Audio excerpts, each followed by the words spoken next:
আপনাদের দলের মুখপাত্র আসিফ মাহমুদ সজীব ভূঁইয়া আজ তিনি বললেন যে প্রশাসনের কেবলা একটি দলের পার্টি অফিসের দিকে।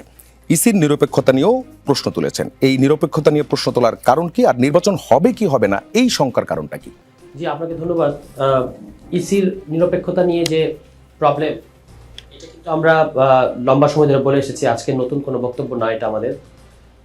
এবং আমরা যেহেতু যারা মাঠ পর্যায়ে কাজ করছি, আমরা প্রতিনিয়ত দেখতে পাচ্ছি যে প্রশাসন কিভাবে এক দলের কথা উঠে বসে এবং কোনো কোনো ক্ষেত্রে বিভিন্ন প্রশাসনিক অফিস, জেলা অফিস, ইউএনও অফিস কিংবা আপনার ইউনিয়ন পরিষদ, এগুলোকে একটা বিশেষ দলের পার্টি অফিস মনে হয় এবং সেখানে তাদের কথায় নিরীহ মানুষকে অনেক সময় মামলা দেওয়া হচ্ছে, তাদের কথা অনেক সময় ক্রিমিনালকে ছেড়ে দেওয়া হচ্ছে। চাঁদাবাজি মামলা থাকলে চাঁদাবাজি মামলা নিয়ে যদি আপনি যান প্রশাসনের কাছে, পুলিশ প্রশাসনের কাছে, তারা যদি কোনো বিশেষ দলের কোনো পদধারী কারোর নাম দেখে, সেক্ষেত্রে ওই নামটা কাটার জন্য চাপ দেয়। এবং ইলেকশনের মধ্যেও আমরা দেখতে পাচ্ছি যে একটা বিশেষ দলের নেতাকর্মীরা প্রতিদিন আচরণবিধি লঙ্ঘন করছে, বিশেষত ভোটারদেরকে তারা ভয় দেখাচ্ছে। আমি আমার অভিজ্ঞতা থেকে বলতে পারি যে এরকম বলা হচ্ছে, যেটা কমপ্লিটলি একটা মিথ্যা কথা তারা ছড়াচ্ছে, যে ভোট কেন্দ্রে আপনি যেখানে ভোট দেবেন সেখানে আসলে সিসিটিভি ক্যামেরা থাকবে, আপনি কোন মার্কায় ভোট দিচ্ছেন এটা কিন্তু দেখা যাবে। সুতরাং আপনি যদি অমুক মার্কায় ভোট না দেন তাহলে ইলেকশনের পরে আপনাকে দেখে নেওয়া হবে, এই ধরনের হুমকি দেওয়া হচ্ছে। এর পাশাপাশি আমাদের নেতাকর্মীদেরকে, এর চেয়ে দুর্ভাগ্যজনক বিষয় কি হতে পারে যে আমাদের নেতাকর্মীদেরকে বাসায় গিয়ে রাজনীতি ছেড়ে দেওয়ার জন্য চাপ দিচ্ছেন। এই সব কিছুই করা হচ্ছে একটা দলের পক্ষ থেকে। এই অভিযোগগুলো আমরা বারবার করেছি, কিন্তু সেগুলোর কোনো সুরাহা কিন্তু হয় নাই। বরং আমাদেরকে একটু কম্প্রোমাইজ, একটু মেনে চলার পরামর্শ দেওয়া হয়।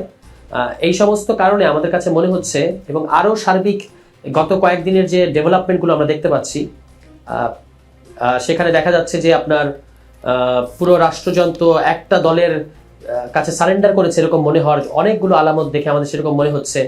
একটা রাষ্ট্রীয় গোয়েন্দা সংস্থার প্রধান, তিনি একটা দলের কার্যালয়ে গিয়ে মিটিং করেছেন এরকম গুঞ্জন শোনা যাচ্ছে। তো এই সমস্ত কিছু মিলে আমাদের কাছে মনে হচ্ছে যে এটা কি আবারও একটা সেট আপ নির্বাচন হবে, যেটা 1/11 সময় আমরা দেখেছি যে একটা 1/11 পরবর্তীতে যে আওয়ামী লীগ যে নির্বাচনের মধ্যে দিয়ে ক্ষমতা এসছেন, সেই নির্বাচন কিন্তু ব্যাপকভাবে এখন এটা নিয়ে প্রশ্ন তোলা হচ্ছে যে এটা একটা ইঞ্জিনিয়ার্ড ইলেকশন ছিল। তো এত রক্তপাত, এত ত্যাগের পরে যদি আবারও একটা ইলেকশন ইঞ্জিনিয়ারিং হয়, তাহলে এই ইলেকশন ইঞ্জিনিয়ারিংয়ের মধ্য দিয়ে যারা ক্ষমতায় আসবে তারাই কিন্তু সবচেয়ে বেশি বিপদে থাকবে।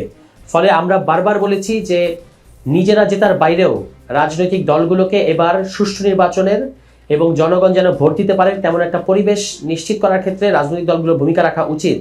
কিন্তু আমরা কিন্তু সেটা দেখতে পাচ্ছি না। আমরা বরং দেখতে পাচ্ছি যে কিভাবে ভোট কেন্দ্র দখল করা হবে, কিভাবে ভোটারদেরকে ভয় দেখিয়ে ভোটদানে আসতে বাধা দেওয়া হবে, কিভাবে ব্যালট বাক্স ছিনতাই করা হবে, এই ধরনের নানা ধরনের হুমকি দামকি এবং তর্জন গর্জন আমরা দেখতে পাচ্ছি।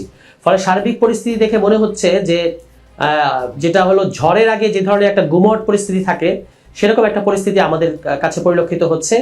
এটা বিশেষভাবে উদ্বেগের, সেই কারণে আমাদের আজকের এই বক্তব্য। গুমট পরিস্থিতির কথা বলছেন আপনি, বেশ বড় দুটি অভিযোগের কথা বলেছেন। এর আসলে আমি আরেকটু ব্যাখ্যা চাবো এবং কোথায়, কোন জায়গায়, কোন আসনে এটা হয়েছে সেটিও জানতে চাবো। সেটি হচ্ছে, আপনি বলছেন যে বাসায় বাসায় যে রাজনীতি ছেড়ে দেওয়ার কথা বলা হচ্ছে, অথবা কাকে ভোট দিয়েছেন সেটি দেখা যাবে, এইভাবে ভোটারদেরকে ইয়ে করা হচ্ছে, এগুলো কোথায় হয়েছে? এটা আমার আসনে, আমার নিজের অভিজ্ঞতা থেকে আমি বলতে পারি। নরসিংদীতে যে একটা দলের কর্মীরা আপনার ভোটারদেরকে, সাধারণ ভোটারদেরকে, এটা কিন্তু বিশেষভাবে অ্যালার্মিং। তার কারণ হচ্ছে যে আপনি যদি ভোটারদেরকে ভয় দেখান তাহলে তো voter turn out will be very low. তো সেখানে বলা হচ্ছে যে যদি অমুক মার্কায় ভোট না দেন তাহলে দেখে নেওয়া হবে। এবং আমরা যখন উঠান বৈঠক করি, সেই উঠান বৈঠকে আসতে বাধা দেওয়া হচ্ছে। এবং আমাদের যারা মানে পদধারী নেতা, আমার নিজের ওই আসনে, সেই পদধারী নেতাদেরকে বাসায় গিয়ে রাজনীতি ছেড়ে দেওয়ার জন্য চাপ দেওয়া হয়েছে। এগুলো ঘটেছে নরসিংদী 2 পলাশে। এটা আমি আরও আগেও বিভিন্ন জায়গায় অভিযোগটা উত্থাপন করেছি, কিন্তু তেমন কোনো সুরাহা পাই নাই।